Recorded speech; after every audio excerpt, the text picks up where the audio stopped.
Very interesting that nowhere you mentioned tech.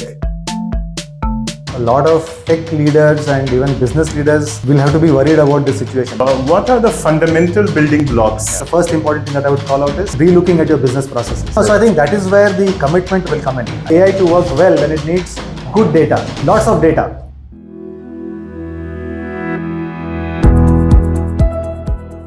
Hello everyone, welcome to People Podcast from A Stepping Cloud. My name is Tanzil Rahman and today I am with a very dear friend, Nikhil Shembekar. Welcome Nikhil to A Stepping Cloud Podcast. Nikhil and I go a long way. Nikhil has been a colleague. We have worked together on multiple projects. We have looked at product ideas. He has been a customer. So there are many things that have happened between us, and it's a pleasure to have him as part of this discussion. Today, we are going to touch upon basically the strategies for successful digital transformation in HR. Nikhil has been a veteran, and as you know, many of you may already know, Nikhil has a seasoned HR transformation professional, has had a stint with companies like PeopleSoft, Oracle, Infosys, Godrej, RPG, Sun Pharma, and now with Brigade. Sorry for correcting. So it has been a very long journey. Nikhil, welcome to the show. Nikhil, you have been very highly successful leading some of the very large transformation initiatives. Give us a quick sense of your journey so far and how it happened. Thank you, Tanzil, and thank you for having me on the podcast. This is my first podcast, so is mine. So I'll just give a kind of a brief overview of my career and how it's kind of spawned over the last 2 decades or so. Okay. I started my career as a software developer, right? And then I did my MBA from XLRI, but it was a different kind of experience there. So I did my MBA in HR. So I was a techie who kind of learned the ropes of HR from XLRI. And then it was just a coincidence that at that point of time Infosys was starting its enterprise solutions consulting division, and we happened to be one of the first few employees of that division. So it was essentially an amalgamation of functional consulting knowledge of HR and a systems background, which is what you need to be a successful ERP consultant, right? So many of us joined at that point of time in various streams. So because I knew HR and had a technical background, I got placed into the PeopleSoft practice of enterprise solutions. And that's where my journey began as an ERP consultant, right? So I started my journey within the PeopleSoft practice, did a lot of projects at that point of time, went to US for about a couple of years, did a large successful transition project for Bank of America.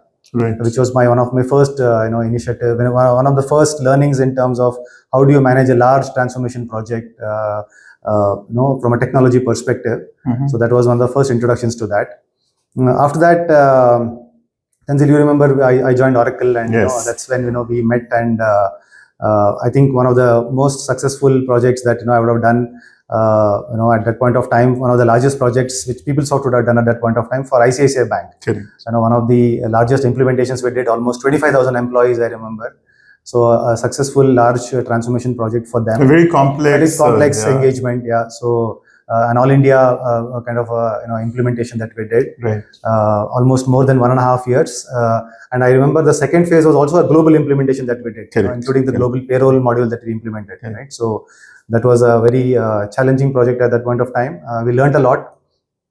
And then I kind of transitioned into a corporate IT role from there. So I joined Godrej, I think around 2011. It was in June 2011 when I joined Godrej Industries. Godrej at that point of time was looking to really redefine their entire HR practices, and the entire company itself was on the cusp of a major transformation, right? So targeting more than 10x growth in 10 years. That was the vision they had. So that was my first initiation into how can a really successful technology transformation project really help the business. Right. So that was one of the first interventions for me. And fortunately for me, I met the right kind of people. I had the right mentors there. I had great leaders like Sumit Mitra, Vivek Gambhir, Nisa Godrej, who really supported this project that we started at that point of time for implementation of success factors in Godrej Industries, yes. right? So again, it was a multi-country implementation, and we implemented most of the modules at that point of time in success factors. I would say fairly successful in kind of managing the entire project in terms of change management and other initiatives we learned at that point of time, by doing that particular project. And that project kind of also got featured as a case study in Gartner, also also published in multiple publications. And I remember we also won the Success Connect Award twice in subsequent years, consecutive years at Sydney. So that was one of the highlights of my career at that point of time, right? So I learned a lot during that. One of the earliest cloud implementation projects also in India. I remember we were one of the earliest adopters of cloud technologies on the HR side. Especially on the conglomerate. I think as a conglomerate, that was important, correct. So we did a fairly large project for almost 7 companies at that point of time under the Godrej Industries umbrella. Right. So very interesting project. And then, we also did a little bit of entrepreneurship. We dabbled in that. Yes. So didn't go as per our expectations. But again, that also gave us a fairly good understanding of how to run systems and process at a scale. Right. We learned a lot in terms of various aspects of entrepreneurship, which I think no course in management can teach us. Correct. So I think that also was a good turning point. And then, of course, I went to RPG, did a small stint in Bangalore, but then went to RPG. Again, a group conglomerate implementation for success factors. Navigated the complex landscape over there as well. Again, did the implementation for about 2 to 3 years there, right?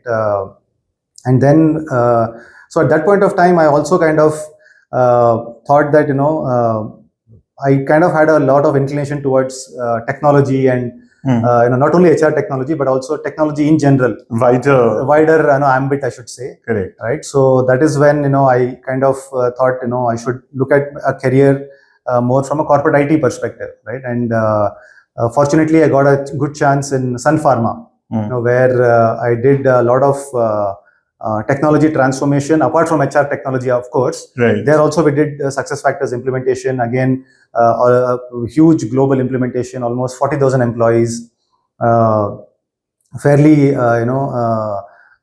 large team size that I led over there. So I think that was also a very good initiation in terms of understanding how can technology really help solve some of the business problems that could exist for companies. Correct. Right. So supply chain, manufacturing, IT. I looked at some of these areas, and that's where I learned the ropes. And today here I am as a senior vice president heading the IT for Brigade Group. So I think all these kind of experiences have really helped me transform myself from an overall technology proponent of how technology should be used to really transform businesses. Great. I think it's really enriching to hear your experience, Nikhil, and I think our paths have crossed multiple times in between. I left Oracle and then joined Success Factors. Correct. And then you got it to the Success Factors ecosystem. Correct. Obviously coming from Godrej. Yeah.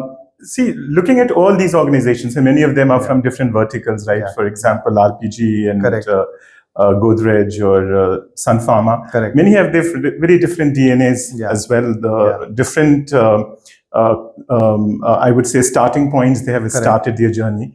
But most of them have been able to achieve a very high degree of transformation over the years. So in your view, what are the fundamental building blocks typically when for organizations when they're embarking on such a journey? Yeah, I think I have really kind of thought through deeply about some of these problems. I think one of the most important things that companies should do is to actually relook at their entire business processes. So when for example, a lot of processes may be manual in nature, right? So if you want to really automate them, it's just not a lift and shift of the existing processes that you want to put it on a system. Right. Ideally, we should look at how should the processes be re-engineered. So it's always good to kind of if you have the capability in-house, then it's great to do the business process re-engineering. But my own suggestion would be that companies should get an outside-in perspective, right? So you would typically employ some good consulting firms to come and give you that information and give you those good best practices, as we call it, right? So for example, a performance management, right? How should it be managed, right? You may be on systems that could potentially be outdated, for example, right? So there are more and more best practices that are being found in these areas, right? So can you really adopt them? Can you really transform your own processes using that? That should be the starting point, I feel. So one of the important things that I would call out is, the first important thing that I would call out is re-looking at your business processes. Okay. It is many companies really jump headlong into an implementation without really looking at the base processes. I think technology is great. It can give you good results, but if you don't tweak around with the business processes, then it's going to be of no use. So we did that successfully at Godrej. We did that successfully at RPG. We did that successfully at Sun Pharma. So where we really looked at the processes, really looked at how do we ensure that we automate these processes from a manual perspective, but with an outside-in perspective. Right. I think that's important, right? Second is ability for you to have a good team in place, right? So people underestimate the importance of a good team which will manage the project. I think getting good consultants in-house, whether you hire them or whether you outsource it, but getting good team to manage the processes, manage the entire discussions with the implementation partners, managing the entire testing. Successful go lives will happen after the implementation, right? So now I'll come to the third aspect of it, and one of the most important aspects is post go live. What do you really do, right? So it's good that you implemented it, but then how do you ensure that you constantly keep at it, right? So how do you constantly educate your users?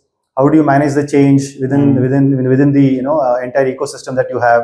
And fourth, and the most important thing is the push from top management. Right. I think that support is very much required, because if the top management is very gung-ho about the project, if they really see value in the project, then that kind of spurs the other team members within them, below them, to kind of go ahead and do more. So I think so these are the 3-4 things, Tanzil, which I feel are really critical for successful change management and successful adoption of new technologies. It's very, very interesting that nowhere you mentioned tech. Yeah. So all the 4 things you mentioned is process alignment, team alignment, leadership alignment, and then obviously post-implementation adoption journey. Right. See, because I think to be very honest, I think technology. I think if you take the top 3-4 players, there is very little to differentiate between them. Correct. Right. I mean, if you take an Oracle or a SuccessFactors or whatever else, maybe a Workday or something like that, I think there is very little separating the technologies or the way they are configured and things like that. But it's all about adoption ultimately.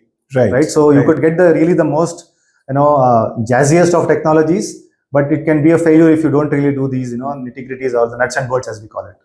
Absolutely. Yeah. So I think it all then comes to all of these, and then in that sense, where something works and where doesn't work. Correct. The deciding factors are not so much technology but all of these absolutely things. Correct. Yeah. Now, in your journey, obviously, many of these organizations that we're talking about were multi-generational. There were people at all, from an age point of view, different sort of things. From the type of workforce point of view also, these were very varied. They were very corporate workforce, but at the same time, blue collars. What are the typical bottlenecks in adoption that you would have seen across these organizations? No, I think that's a very good point, and I think corporate India, obviously, we have these multi-generational workforces, and that's the reality. We can't shy away from that. So here, I think the technology will play a big role, right? I think the technology should be amenable for different kinds of people to use them. Right, and the processes have to be then thought through, so that these different generational people can, it should kind of, what should I say? It's not a cookie cutter approach, right? So I think one of the good examples that I remember reading was the same leave policy cannot be applicable to everybody. For example, right? Can you have leave policies which are tweaked to a different kinds of workforce that you might have? Maybe the 50 plus workers may have a different need for leave as compared to, say, a 20 to 25-year-old freshers coming into an organization, right? So can you really look at policies or processes which could be tailor-made to some of these different age cohorts, so to speak? Right. So, but then is your technology ready to give you that kind of a flexibility within it? Right. So that's what you need to look at. So it's a combination of process an understanding of your workforce and their needs, and then the technology bit of it. Right. So here I think these three will play a very important role. Right. How do you bring in the process consulting?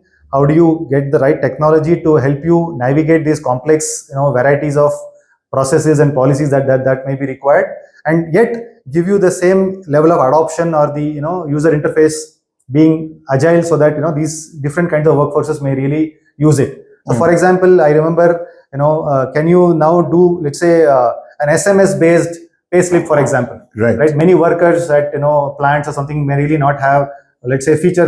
They may not have smartphones, for example. Correct. So then, can you look at a different way of engaging with them?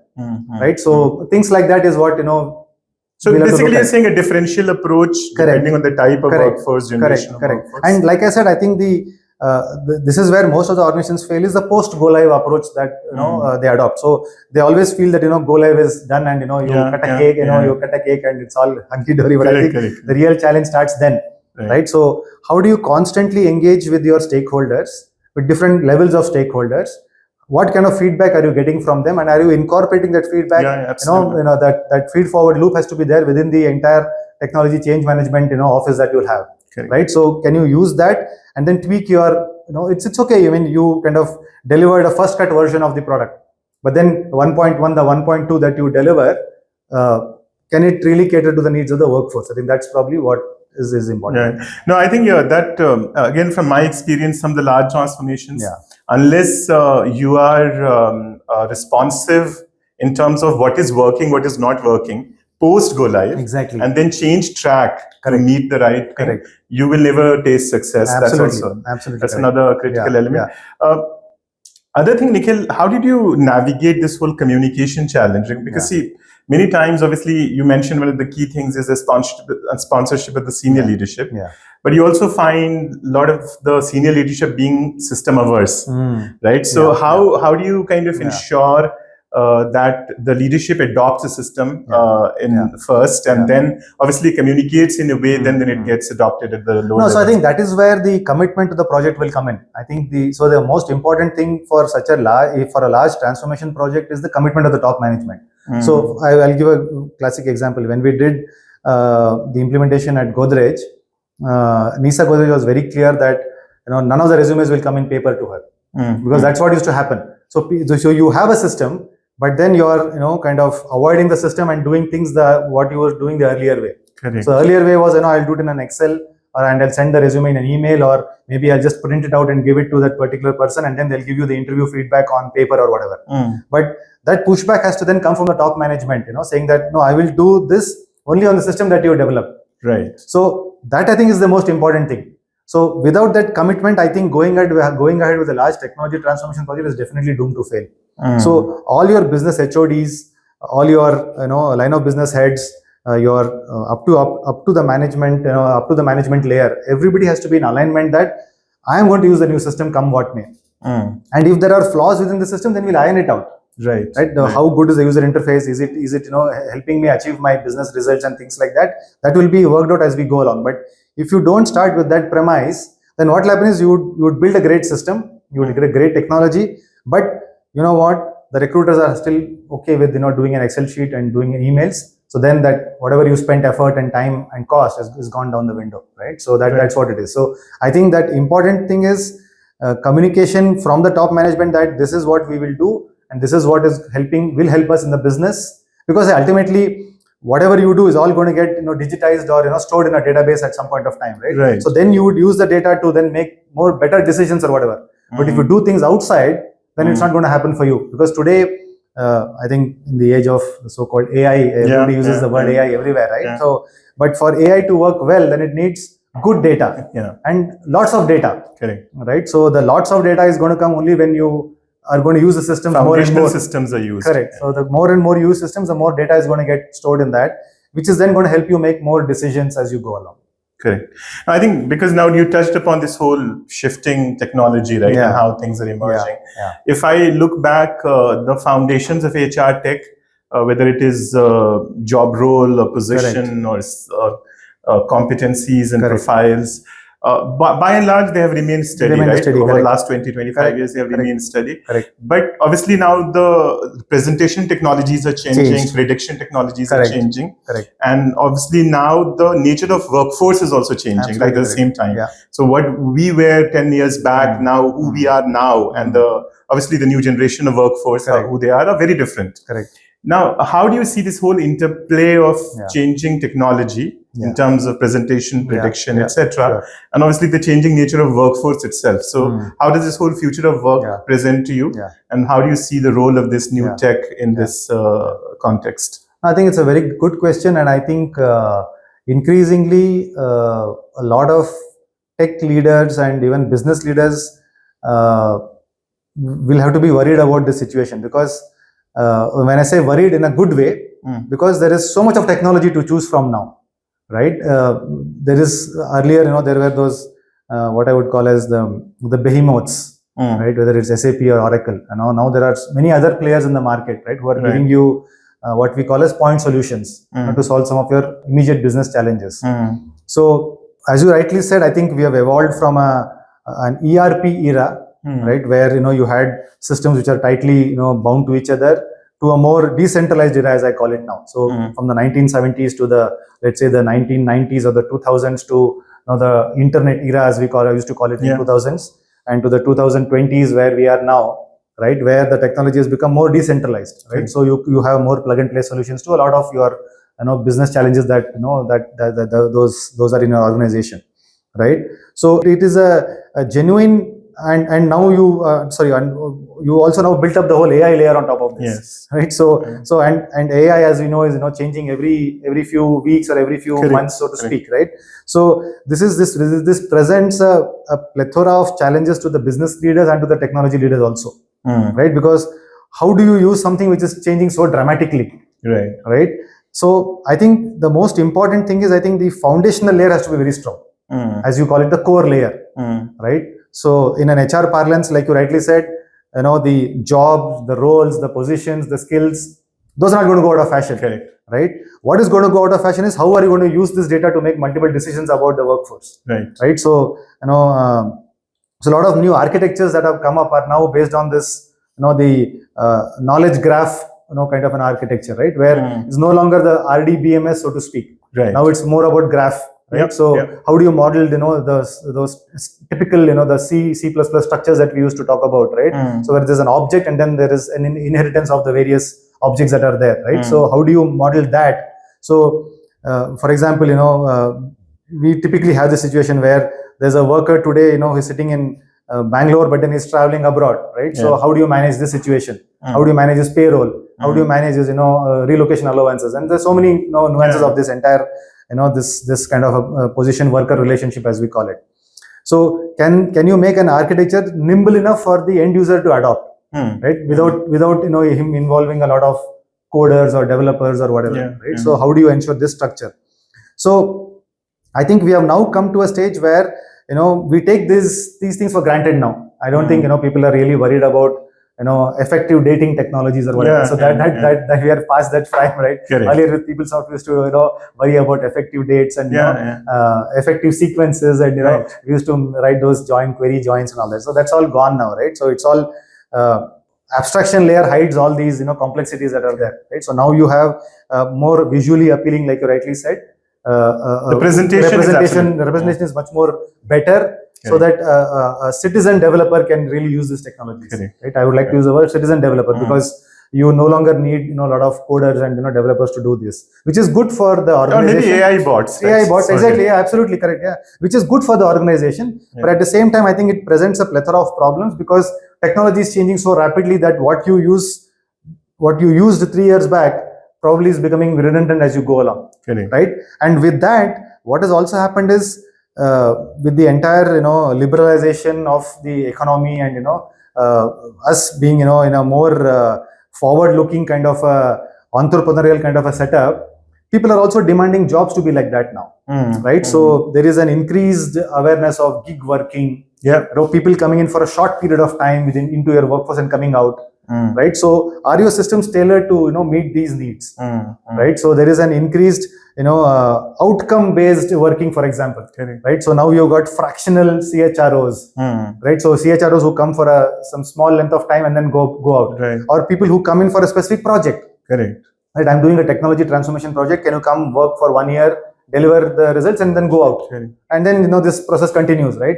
And then I've got developers who are outsourced. I don't want a very high-end workforce sitting under my umbrella, right? I would like to outsource this. Correct. But are your systems geared to take care of all these nuances and these challenges? And that's where I think the technology evaluation really becomes a very important factor, right? So that is what it is. So I think organizations really need people who can come in, evaluate the needs for the next 5 years, for the next 3 years at least. I mean, 5 years is probably a too long a time frame now, because things are changing so dramatically. Maybe next 3 years. So can I come and envision a system that will last me for the next 3 years, and can I then craft out the processes which will help me for this? So that's what understood. And see, with the whole AI thing, right? I think many people have this sense that it's like a plug and play. Yeah. You bring this in and it transforms immediately. Correct. But we all know that's hard work. So, and the other bit is that there are also organizations who are looking to deploy AI in order to cut the human interventions. Correct. But then in that process, you also lose conversations. You also lose a lot of good judgment. So what would be your quick tips to organizations or leaders who are trying to now transform and trying to bring AI and the new technology and the skills, ontology, etc., in terms of both the balancing the technology as well as the conversations and the human touch? No, I think it's a tough question. Like I said, I think the technologies are really promising the moon, so to speak. I think that's where it is. And I think a lot of technologies, in my opinion, will transform the way we do things. No doubt about that. But will it transform every aspect of the life? Probably no. I think we all know that. I think with social media becoming so prevalent now, I think people are losing the human touch, right? As we say, right? So it's more, Facebook or Instagram and whatever you have, all these things. So, but I think, and we saw it in COVID era as well, right? I think a lot of us did connect on technology, which is great. But the moment we all came and worked together, that had a different feeling altogether, right? So that human touch always will never go away with whatever technology that is going to come. But I think the entire AI, in my opinion, is still a long way to go, right? At this point of time, organizations, even companies like us, even to leaders like us, in this field, I think it's a lot of it is only proof of concept at this point of time. There are some areas which will definitely transform, right? So, for example, we see a lot of use cases in the marketing side, for example, right? Ability to create collaterals, videos, right? Those are becoming more AI driven, right? For example, things like document generation, right? Which people used to do, right? All that is more or less becoming AI driven, right? So a lot of the rudimentary work is definitely getting AI driven. A lot of the coding work is definitely getting AI driven, right? We've heard Mark Benioff himself saying that Salesforce is now hiring less engineers, because a lot of the code is already there. So instead of writing the code from the grounds up, you already have a pre-built code already built for you. So now you just use it and you do whatever else. Contextualize. Correct. So now I think it's becoming increasingly clear that a lot of the rudimentary jobs, which used to take a lot of manual effort, will definitely get AI driven. The smart engineers will probably move and do a lot more AI work now. I think that's where the trend will probably be, including all our IT companies like TCS, Infosys, Wipro, whatever. They are already transitioning into the AI era, right? So there will be that slow transition as we speak. So I think all in all, I think the AI era is there upon us. But what we see at this point of time, sitting in 2025 July, I think it's more POC driven right now in many areas. Even we at Brigade are doing a lot of POCs, to be very honest. There are some areas where it has definitely helped. For example, with Microsoft Copilot, for example, right? So it gives you a lot of good summary that you might have missed otherwise, right? So it helps you do that, right? So which is good. But is it good to write emails? That's a moot point. I think that's where probably so we'll take a call on and say, So now I think people have started talking about human-centric AI, right? And that is where at this point of time we are, where help me do a little bit, but then I will take it over from here. And that's probably what the human-centric thing is going to come. A lot of the rudimentary jobs were anyway, I think, if I remember, I think early 90s when a lot of computers came into India, I think people thought that, they will take away all the jobs. So I remember bank employees that actually protested, saying don't bring, and Indian Railways, for example, a lot of the computer reservation and all that came in at that point of time. So people were protesting against this. But in fact, it actually added to the number of jobs. So there is, even among the experts, I think there is a kind of a mixed feedback whether AI will take away jobs or not take away jobs, or whether it will create more jobs or not. I think we are yet to reach that stage. So I think a balance of both is probably what I'll say is the right way to go. It's a complex topic. I think not many people have the answers. I think it's still emerging, and where it goes, it will take time. And also the other thing which I always feel today that earlier when we used to walk into a room, we always used to walk with an expert knowledge. Now in the AI world, it's a level playing field. There's never an expert. The customer knows as more, or everybody knows the same thing. So it's a slightly different ball game, and I think for us also it's a learning process. Many times we learn from our customers. And we walk into, and the customers are much more hands-on, much more absolutely. And we pick some threads from there and also understand. So really fascinating things to watch out for. Absolutely. With that, Nikhil, I think I'll rest to the typical conversation like this. But just last point, with such a I would say fascinating journey over the years. Where are you headed professionally? How things are shaping personally? Now you have you're a dad of a grown-up kid. So how things are working out in the personal front? No, I think I always feel that I think health is the most important. I think fitness, health. I think so. Trying to keep up that, I think, and as we grow old, as we say, I think it's important to do that. And I think professionally, just one day at a time. I think I'm happy at Brigade. I think we're doing a lot of good work in terms of a lot of new technologies coming up. So overseeing a large technology transformation project as we speak, right? So I am a firm believer, like I said, in using technology for business transformation. Right? I'm a firm believer that if implemented right, it can really give a huge competitive advantage to the particular company. And we've seen companies who have really used technology, to really gain competitive advantage. So I'm a firm believer in that. So I think I'm happy with whatever I have right now. I think not looking too far ahead. So personally, professionally, I'm at peace right now. So great. That's really a blissful thing to happen. And I'm sure that must be fulfilling for you to be back in Bangalore after many years. Many years in Mumbai and other areas. That's right. It's really good. Thank you so much, Nikhil, for your time. Really appreciate, and look forward to being connected and discussing. Absolutely. It has been a great journey.